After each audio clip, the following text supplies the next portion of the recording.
Hello everyone. आज हम लोग कक्षा 10 मैथ विषय के अंतर्गत अध्याय 3 में टॉपिक विलोपन विधि यानी एलिमिनेशन मेथड लेके हम लोग आ रहे हैं, जिसमें कि ये आपके बोर्ड एग्ज़ाम में हर साल या तो विलोपन विधि या तो प्रतिस्थापन, क्योंकि दो ही विधि बची है, पहले 3 थी तो तीसरी आपकी क्रॉस वाली मेथड हट गई है, इसको कहते थे वज्र वर्णखंड मेथड।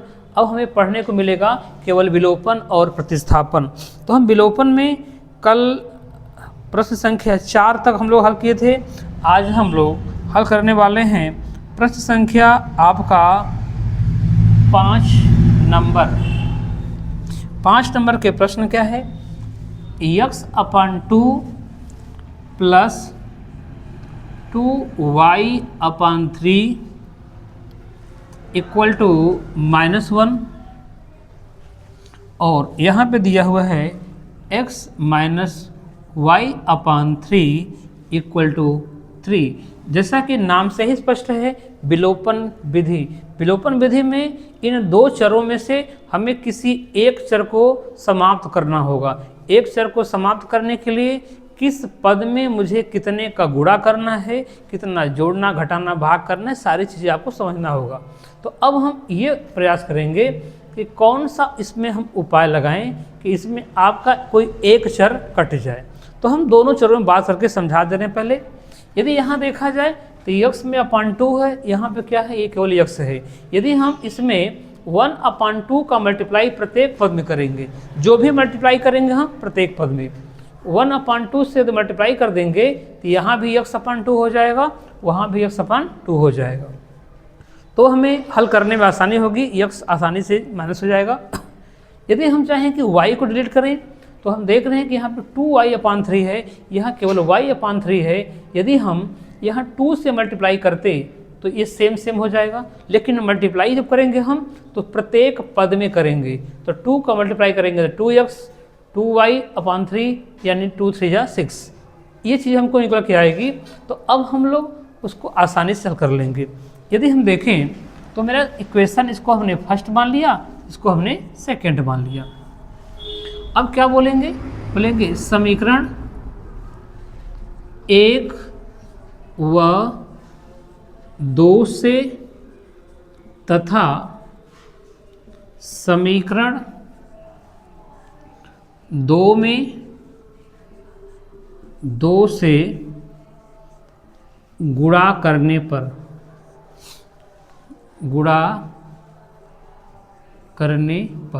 इसमें हम कह रहे हैं कि समीकरण 1 और 2 को ही लेंगे, लेकिन समीकरण 2 में यदि हम 2 से गुणा कर देते हैं तो ये y की वैल्यू क्या हो जाएगी, बराबर हो जाएगी। तो आइए हम यहाँ पे दोनों बातें कर लें। तो पहले x/2 plus 2y/3 equal to -1। यदि इसमें हम 2 का मल्टीप्लाई कर लें तो 2x - 2y/3 इक्वल टू 6। अब इसको देखा जाए, अगर हम इसको आपस में जोड़ या घटा लें तो y का वैल्यू क्या हो जाएगा, डिलीट हो जाएगा। यानी अगर प्लस माइनस दे रहा है तो यानी जोड़ने पर, यानी अगर चिन्ह इसका चेंज नहीं करना है तो इसको क्या लिखेंगे हम, जोड़ने पर। इसको जोड़ने पर लिखेंगे तो ये आसानी से कट जाएगा। इसको हम जोड़ देंगे और इसको जोड़ देंगे, इसको जोड़ेंगे तो 6 - 1 हो जाएगा, यानी आपका 5 हो जाएगा। यहाँ आपको 2x है और यहाँ हाफ x है, यानी आपका हो जाएगा 5/2x। इसको हम ऐड कर लेंगे और यहाँ पे हम जब ट्रांसपोज करेंगे तो ax इक्वल टू हो जाएगा 5। इसको उठा के इधर लाएंगे तो हो जाएगा 2/5। तो 5 से 5 कट जाएगा तो x की वैल्यू क्या आ जाएगी, 2। यदि x की वैल्यू, x का मान आप किसी समीकरण में भर दें, इसलिए समीकरण 2 में ही भर देते हैं। समीकरण 2 में रखने पर समीकरण 2 में भरेंगे तो x की वैल्यू क्या है, 2 - y/3 इक्वल टू 3। इसको माइनस को इधर ले जाओ, प्लस हो जाएगा। इसको ले आए हमने y/3 और 3 को उधर ले जाएंगे तो क्या हो जाएगा, माइनस, तो 2 - 3 हो जाएगा। यानी यहाँ पे माइनस करेंगे तो -1 इक्वल टू y/3। हमें y की वैल्यू क्या मिलेगी, -3 मिलेगी। अब हमें आंसर जो मिला है ex इक्वल टू 2 मिला है और y की वैल्यू क्या है, -3 मिली है। ये हमें आंसर प्राप्त हुआ है। यदि हम इसको चेक करना चाहें कि प्रश्न हमारा गलत है या सही, तो x और y दोनों की वैल्यू को उठा के यहाँ भर दें तो मुझे ये 3 आना चाहिए। बिना कहे हम लोग परीक्षा में भी अपना आंसर चेक कर लेते हैं। लड़के क्या करते हैं, प्रश्न हल कर लेते हैं, लेकिन हमेशा ये सस्पिशन में बने रहते हैं कि आखिर में मेरा प्रश्न सही है कि गलत है। तो हम लोग चेक कर लें, x की वैल्यू कितनी है, 2 है, हमने भर लिया 2, माइनस y की वैल्यू क्या है, -3 है, तो -3 यहाँ पे है अपान 3 है। अब हमको लाना कितना है, 3 है, तो अब ये माइनस माइनस क्या हो जाएगा, प्लस हो जाएगा। तो 2 प्लस 3 से 3 कट जाएगा 1, यानी आपका 3 आ गया, यानी आपका आंसर सही है, यानी इसमें कोई दाग लगाने वाला नहीं है। अब आप स्वयं प्रश्न हल करना सीखें, जिससे कि आपको बेहतर होगा।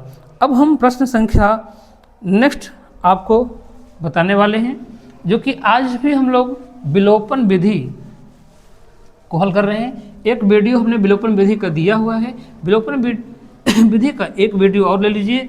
कम से कम 2 दिन 2 प्रकार के प्रश्न को पढ़ेंगे तो हमें बड़ी आसानी से हल करने में मदद मिलेगी। अब प्रश्न संख्या आपका ये 5 था।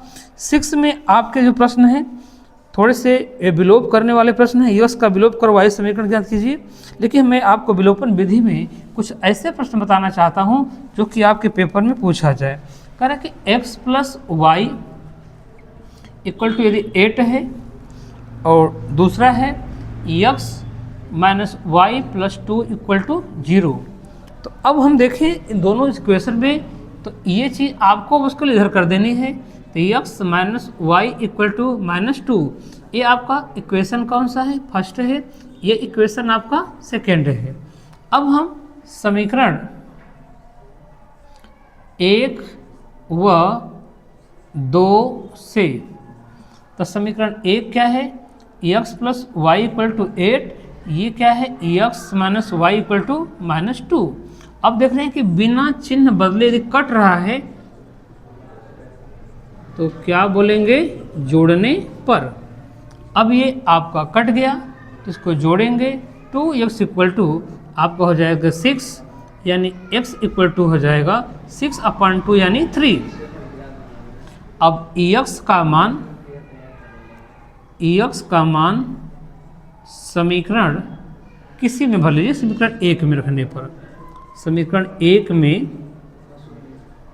रखने पर x का मान समीकरण 1 भरेंगे, 3 प्लस वाई इक्वल टू 8, तो y इक्वल टू 8 में से क्या होगा, -3, तो हो जाएगा 5, यानी x की वैल्यू कितनी आ गई, 3, और y की वैल्यू क्या होगी, 5। ये आपका आंसर हो गया। अब एक प्रश्न आपको हम देने वाले हैं, ज़बरदस्त 2 से 3 प्रश्न हैं विलोपन विधि में। तो विलोपन विधि में एक प्रश्न है, प्रश्न संख्या आपका 13 नंबर। अब आप कहेंगे कि हम 9 से 13 पे कहाँ चले गए, इसलिए क्योंकि 9 के बाद 10, या तो कहें तो 10 में रूट वाला है, इसको हल कर लें क्योंकि बच्चे से डरते हैं। Root 2x plus root Y, शायद अंदर 3 भी है, 3y इक्वल टू क्या है, 0। और अगला समीकरण मैं बगल में लिखता हूँ, root 3x minus under root 8y equal to क्या है, 0। यहाँ देखना है कि y आपका बाहर होना चाहिए क्योंकि ये आपका गुणांक। चलिए अब इसमें हम देखें क्या बदलाव हो सकता है। इसमें कोई बदलाव नहीं होगा, हाँ इसमें बदलाव हम कर सकते हैं। इसमें देख रहे हैं तो रूट 3x माइनस, इसको हम बना सकते हैं 2 रूट 2y इक्वल टू 0। अब ये आपका समीकरण कौन सा हो जाएगा, 2, और ये आपका समीकरण बना दीजिए कौन सा, समीकरण 1। समीकरण 1 और 2 को अगर देखा जाए तो हम लिख रहे हैं कि समीकरण 1 व 2 से तथा, एक और दो से है ठीक है, लेकिन इसका मल्टीप्लाई उसमें, तो बोलेंगे समीकरण 1 में √3 से एवं समीकरण 2 में √2 से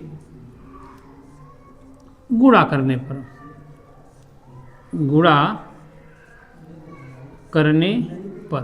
ये जी सारी बातें हम लिखे हैं, इसी के साथ चलिएगा। अब इसका √3 का मल्टीप्लाई करेंगे इक्वेशन फर्स्ट में, तो हो जाएगा √6 प्लस √3 का मल्टीप्लाई करेंगे तो क्या हो जाएगा 3y। ऐसा कि आपको बताया गया है कि रूट और अंदर के पद समान हो तो उसका मान स्वयं क्या होगा, यही आएगा जो अंदर होगा 2। उसी हिसाब से √3 स्क्वायर रूट क्या है 3 है, इसकी वैल्यू कितनी हो जाएगी 3। इसी हिसाब से हमने इसको इसमें कर दिया 3y इक्वल टू क्या हो जाएगा 0। अब हम इसका मल्टीप्लाई इसमें करेंगे तो हो जाएगा, यहाँ पे x छूट गया है, √6x √2 का मल्टीप्लाई कर रहे हैं और √2 का करेंगे यहाँ पे तो √2 हो जाएगा 2 और 2 जा कितना हो जाएगा 4, यानी आपका -4 रहने वाला है इक्वल टू 0। अब इसको देखें, ये इक्वल है पद, लेकिन पद भी इक्वल है, साइन भी सेम है, तो नहीं कटेगा। तो यहाँ क्या लिखेंगे, घटाने पर। देखे होंगे कि बिना चिन्ह बदले यहाँ पे काम कट गया, तो जोड़ने पर, और चिन्ह बदल रहे हैं तो आपको घटाने पर। चलिए अब यहाँ पे हमने इसको इनसे काट कर दिया, तो अब मेरे पास 4 3 7 y इक्वल टू 0, y की वैल्यू कितनी हो गई 0। अगर यदि y का मान समीकरण हम किसी में रख दें, समीकरण 1 में रख दें, समीकरण 1 में रखने पर y का मान अगर समीकरण 1 में रखेंगे तो √2ax plus √3 into 0 equal to 0, यानी हमें प्राप्त होगा √x इक्वल टू 0, एक पूरा 0 हो जाएगा, x की वैल्यू क्या हो जाएगी 0, यानी हमें मिलेगा x की वैल्यू भी 0 और y की वैल्यू भी 0। ये आपका आंसर हो जाएगा। अब इसमें 2-3 प्रश्न ऐसे हैं जिनको कि छोड़ने तो लायक नहीं है, लेकिन हम प्रयास करेंगे कि इसको हम अगले वीडियो में देने का प्रयास करेंगे कि आपका एक वेरिएबल वाला क्वेश्चन है, एक रूट वाला क्वेश्चन है। 2 इम्पॉर्टेंट प्रश्न हैं, इम्पॉर्टेंट हो चाहे ना हो, लेकिन वो थोड़े से टेक्निकल प्रश्न हैं, तो उन्हें हमें आपको देना होगा। तो हम आपसे उम्मीद करेंगे कि आपसे मिलेंगे हम अगले वीडियो में। तब तक के लिए आप लोग चैनल को अधिक से अधिक शेयर करने का प्रयास करें, सब्सक्राइब करें। धन्यवाद।